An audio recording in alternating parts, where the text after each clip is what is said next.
Ngayon at kakalabas lang natin ng bahay at hinihintay lang natin si Mrs.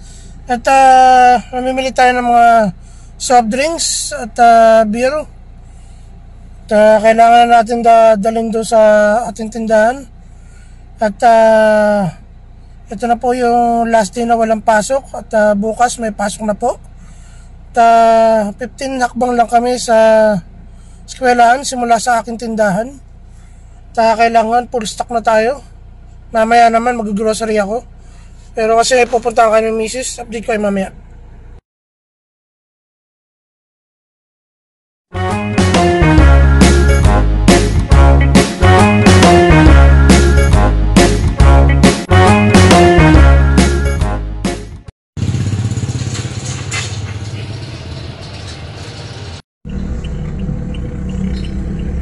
Ayan at binababa na po nila yung ating mga pinamili.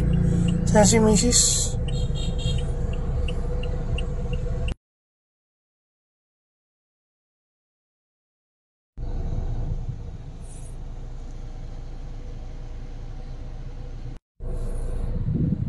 Ayan at nandito na tayo kay Clover.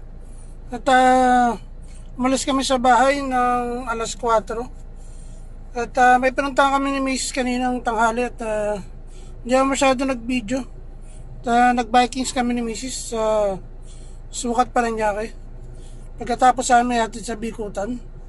Sakto lang yun, mga 2-3 kilometro lang yun simula Bikutan hanggang dun sa may Vikings SM.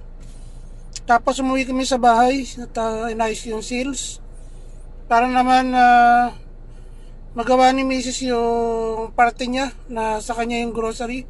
Tapos akin naman yung mga wholesale. At ang wholesale ko naman ay Cobra na pula. Kasi kay Dali wala naman pula. Kay Dali isang kulay lang yung Cobra niya na pet bottle, yung dilaw lang. Pero napakamura pa rin kay Dali. Kasi dito kasi 21 pesos ang Cobra. Kay Dali kasi 20. So sayang piso. Pero kasi pula yung kukunin natin dito. Dahil wala na akong pula. Ang naiwan sa tindahan yung green at saka yung dilaw.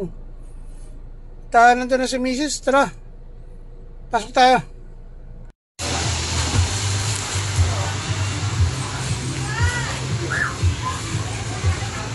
Mapunta na pala dito si Kuya.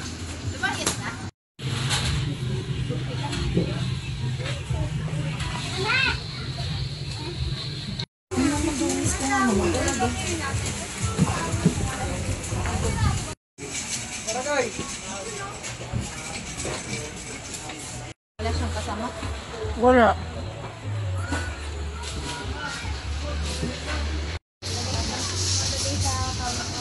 Ano naman din?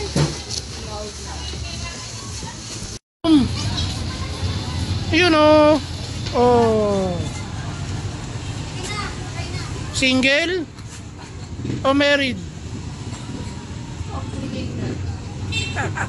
Single o married?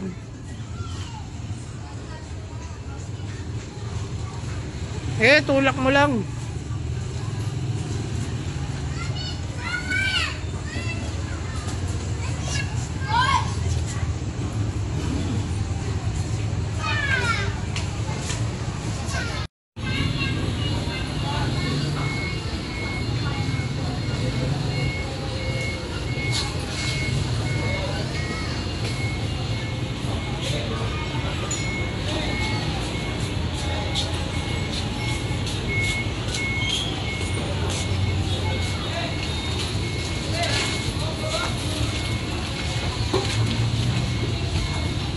Wala kayong bibilin?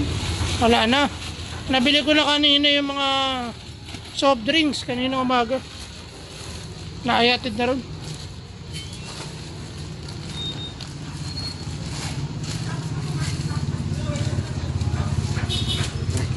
Gaga.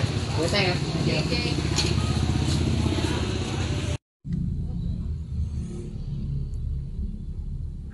Ayan at nandito na tayo sa tindahan.